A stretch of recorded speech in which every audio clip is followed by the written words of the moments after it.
Hello everyone. In this tutorial, we want to look at some simple visualizations using Open3D. And I am going to walk through the Jupyter notebook that is on the GitHub webpage.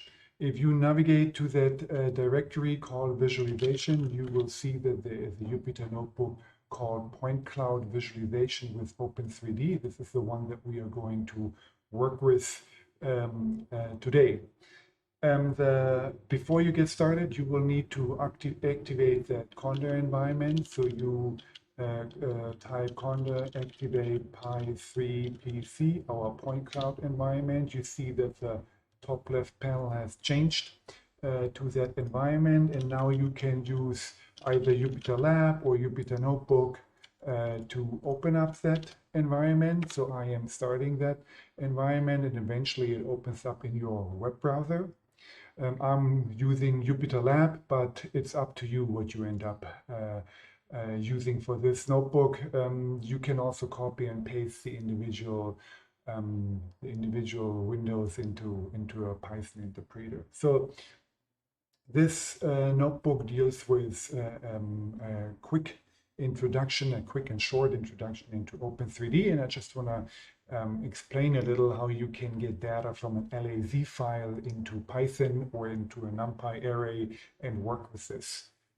This is not only limited to Open3D, you can do many other things with it, and I'm going to show you a little example here.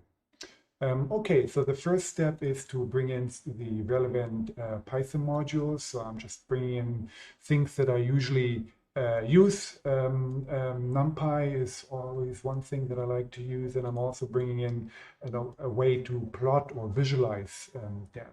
I'm bringing in the Open3D package that allows you to do very fast and nice visualization, also within a Jupyter framework. And I'm also bringing in the LAZPy package that has been recently updated that allows you to load in LAZ files and also access the attributes. So I'm running this, and I'm going to load in a point cloud that is stored here on that Dropbox link. And I make the assumption here that this LAZ file is stored in the local directory that you're currently in. Otherwise, you put that directory where you have saved that LAZ point cloud. This is just an airborne Lidar point cloud from the year 2018 of the university campus in Gom. But you can also use any other point clouds that you end up getting from Open Topography or your own dataset.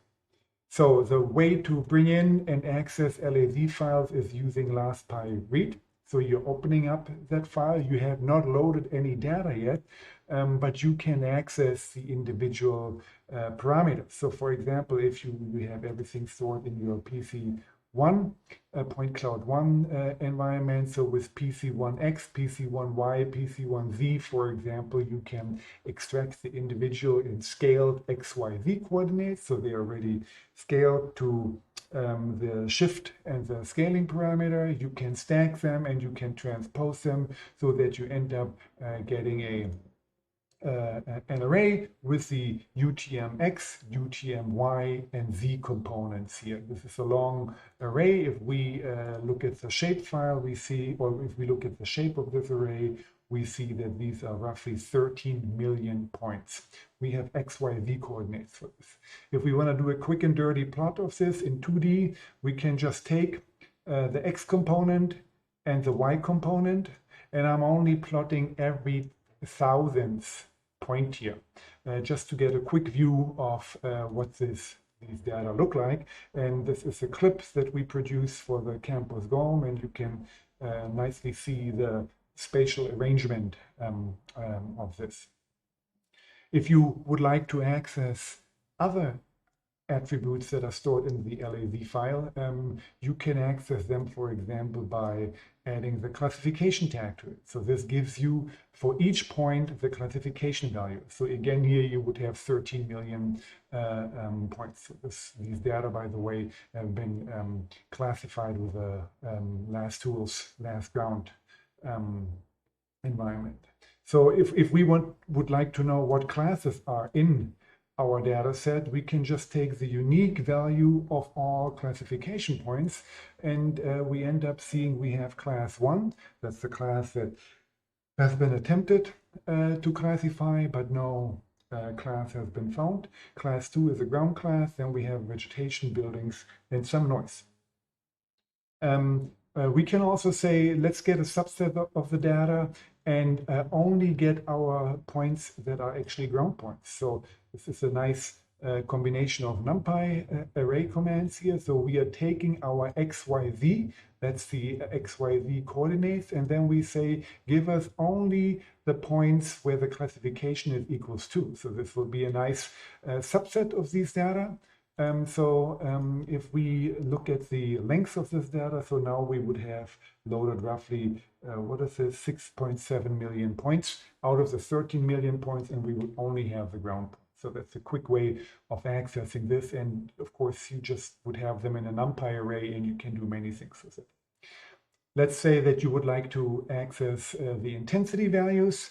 You can do that with the intensity tag. You can also access the individual flight lines. That's the point source ID. So each flight line, each point has a specific source ID that usually corresponds to the flight lines. If you would like to look at individual beams, you can use the GPS time to access the beam time or the GPS time of each individual point. If you would like to see, or if you would like to access the raw data within that LAZ file, you can use the PC1 points approach. Points gets you all the attributes, but does not scale them or does not modify them. And here again, we can say, get us all the points and get us only the ground points. And once you have loaded this, you can access the data with array, meaning here you see the UTM-X, UTM-Y, and UTM-Z, but unscaled. So now you would need to apply the scaling parameter that are stored in the LAZ header files. Then you have intensity, then you have additional information such as the scan angle rank, the user data field, the point source ID, and the GPS time. So these are the data stored in that particular file. You can also access the virtual headers if you want to, but we are not going into that level of detail here. What I would like to show now is that you can visualize that array really nicely. And that's where the strength of Open3D comes in. Once you have your LAZ file in a NumPy array, you can bring that NumPy array into Open3D, which is a really nice visualization and computative environment that also accesses GPU or multi-core capabilities of your computer. So it's highly optimized. The way to initialize a point cloud is to generate an empty point cloud, and I'm just calling it PCD. I'm saying generate me an empty point cloud that is called PCD, and then I'm assigning the points, the subset of the points in our PCD empty container is then a three-dimensional vector composed out of that NumPy array XYZ. So I'm just moving that NumPy array into Open3D, in the Open3D environment. That usually takes a few seconds because you are converting the data into a new environment, and that now have our 13 million points in a Open3D data format. And now we have at our disposal all of the computative capabilities of Open3D. So that is the initial step that brings it into Open3D. For example, if we would like to visualize this, we can just use the visualization, draw geometries, and then we would list the point clouds that we would like to look at. Here we only look at one point cloud, and that's our PCD point cloud. If we run this, a new window will open, and this is a nice, fast viewer that allows to zoom in and zoom out. You can also increase point sizes by hitting minus or, decrease point sizes by hitting minus and increase point sizes by hitting plus. And you can also do many other things that allow you to explore the data in a little more detail, including changing the color scale. If you hit H for help, and if you end up closing that window, you see the available key commands that you can use with that particular geometry environment. So for example, you can color it by the X coordinate, by the Y coordinate, or by the Z coordinate. You can change mesh behavior. You can also change the color option, and there are a couple of other things. There are no editing capabilities implemented in that particularly call, but it's a very strong and fast viewer. What I usually do is, when I have generated a point cloud, I'm going to calculate normals. Normals, in addition to the analytical advances that they also provide a nicer visualization. So I'm calling here the estimate normals call, and I'm calling it for a radius of 1, meaning 1 meter. The point cloud density is roughly 50 to 60 points. So we are looking at quite a few points in the neighborhood, but I'm also limiting this to 12 neighborhood points. So this is a fairly quick and dirty way of generating some normals for each point, and that the normals allow you to provide better shading capabilities when you're visualizing, zooming in and zooming out. And I'm also making sure that all normals are aligned with the z-axis, so they're all pointing upwards. That's generally a nice thing to do, specifically when you have an airborne LiDAR data set, because you kind of know that everything points upward. If you have a terrestrial LiDAR data set, you may want to use a different method, and we can talk about this at some other point. So now if we are opening up our visualization, you will immediately see that you have different shading options in here, because the normals allow you to identify the reflection of a synthetic sun that you're pointing somewhere, and it's generally a nicer way to see the differences. So in a later example, we are going to look at this in more detail, but we are doing some outlier filtering. You see those points that are below and above the data set. So these are reflections that exist that we would like to reflections or birds up here that we would like to remove. It's very common that you need to filter your data set before proceeding. Another nice thing that you can do that is quick and easy to do is you can downsample your data set to, let's say, a 1 meter data set, because you would like to reduce the number of points. And that can be done through a voxel downsampling. So you are applying a voxel grid, and you're downsampling everything to a 1 meter by 1 meter by 1 meter voxel, and that you can call with the voxel downsample parameter, and that goes fairly quickly. And if you're now looking at your point cloud, you see it has gotten a little sparser. You can see the individual point spacing here. So this is now a downsampled data set. It's still very nice and dense, but it has only 1 point each 1 by 1 by 1 meter voxel.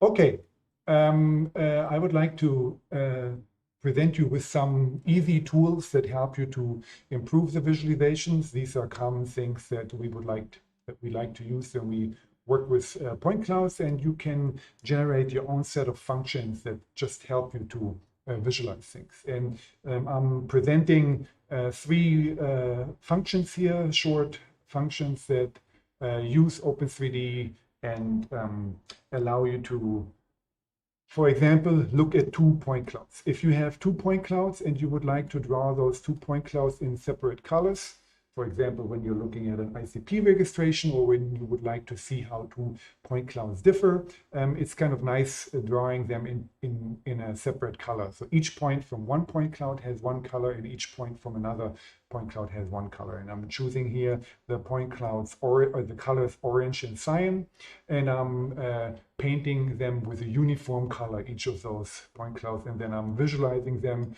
by calling both of those temporary data sets. So this is a short function that allows you to look at 2 point clouds. I'm going to use this in a few seconds. And also a very nice thing to do is generate your own color bar. You know, I really like emphasizing colors in point clouds, and wiggling around with the colors can sometimes be tricky, and it's often the case that you have your own color bar or that you would like to use your own color scale. And this is a little function that takes a data set or the range of a data set, a color map, and the minimum and the maximum values, and returns the color map to that. And this is something that we can then directly feed into Open3D, and we could, for example, scale the color bar between the 2nd and the 98th percentile as you do in a GIS environment. I'll show an example about this in a second. You can do the same with the logarithmic colors, and this is just something where you take the log 10 of the input data and then you provide a normalized color scale. This is very useful when you know that your parameters or attributes have a wider range. For example, when you're visualizing flow accumulation, then this may be a good way to use this. So if we initiate those functions, we can, for example, call the 2 point cloud, visualizing the 2 point clouds in a uniform color.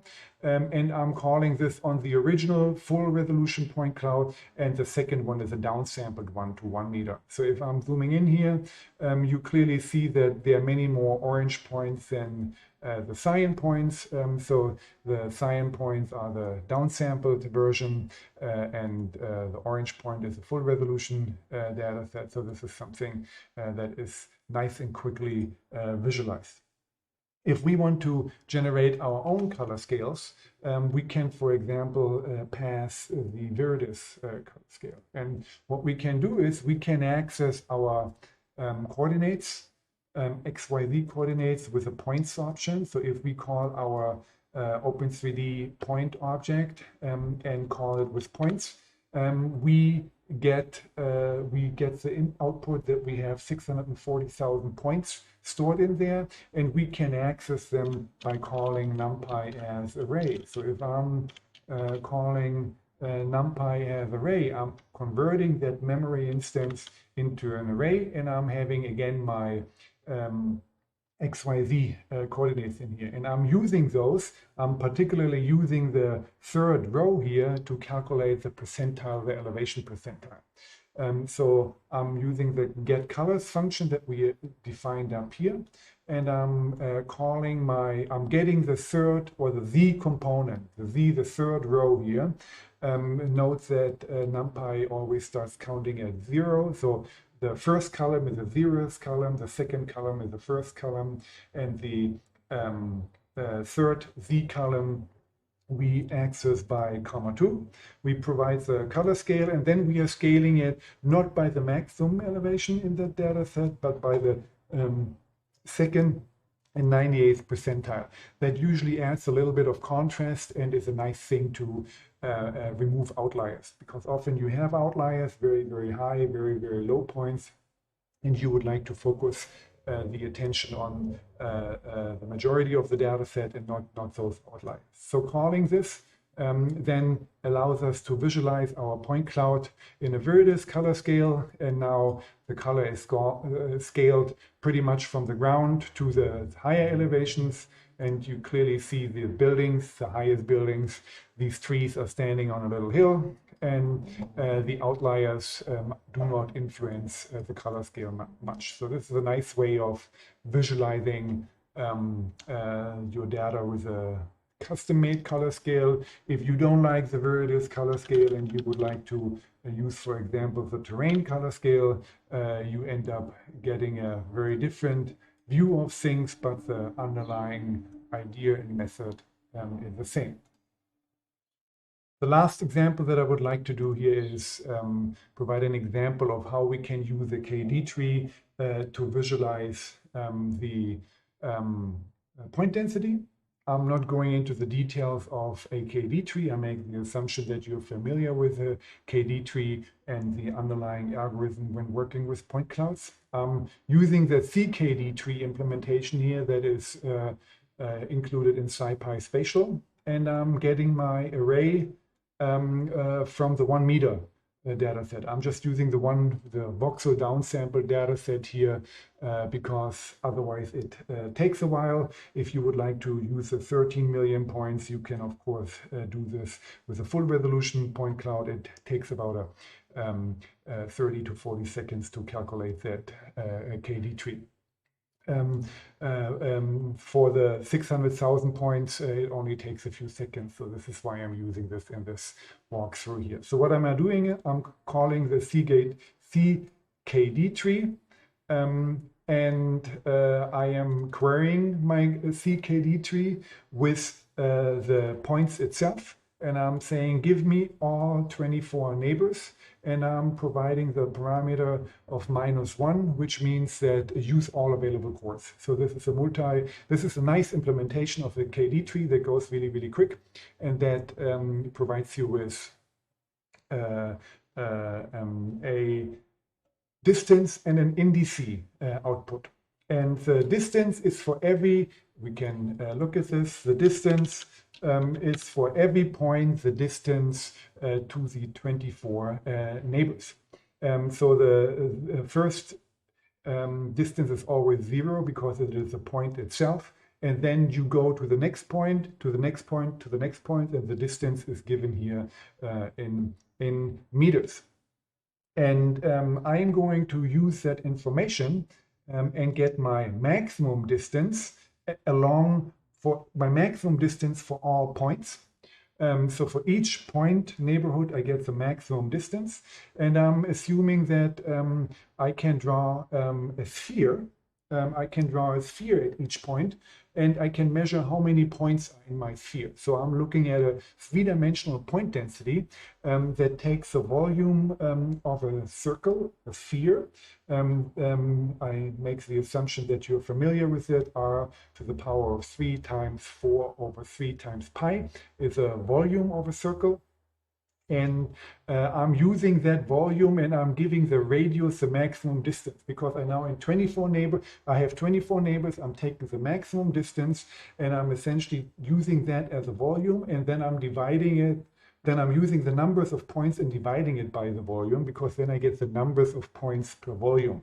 That is the point density. You can do the same with numbers of points per area, and then you use a square meter or a unit area, for example. But I thought it would be more useful to use a 3D point density here. And that calculation goes really, really quick. And then we can create ourselves a new color scale using the point density. A Viridis color scale, we use the 2nd and 98th percentile.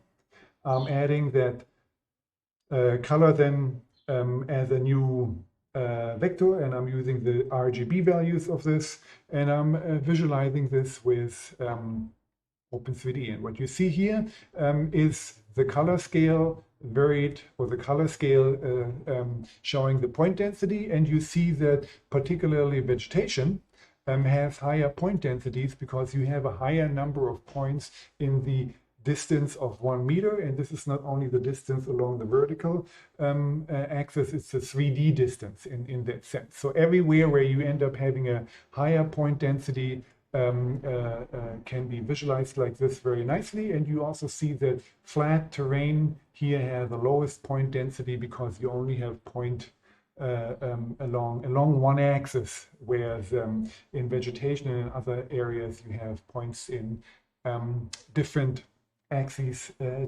distance.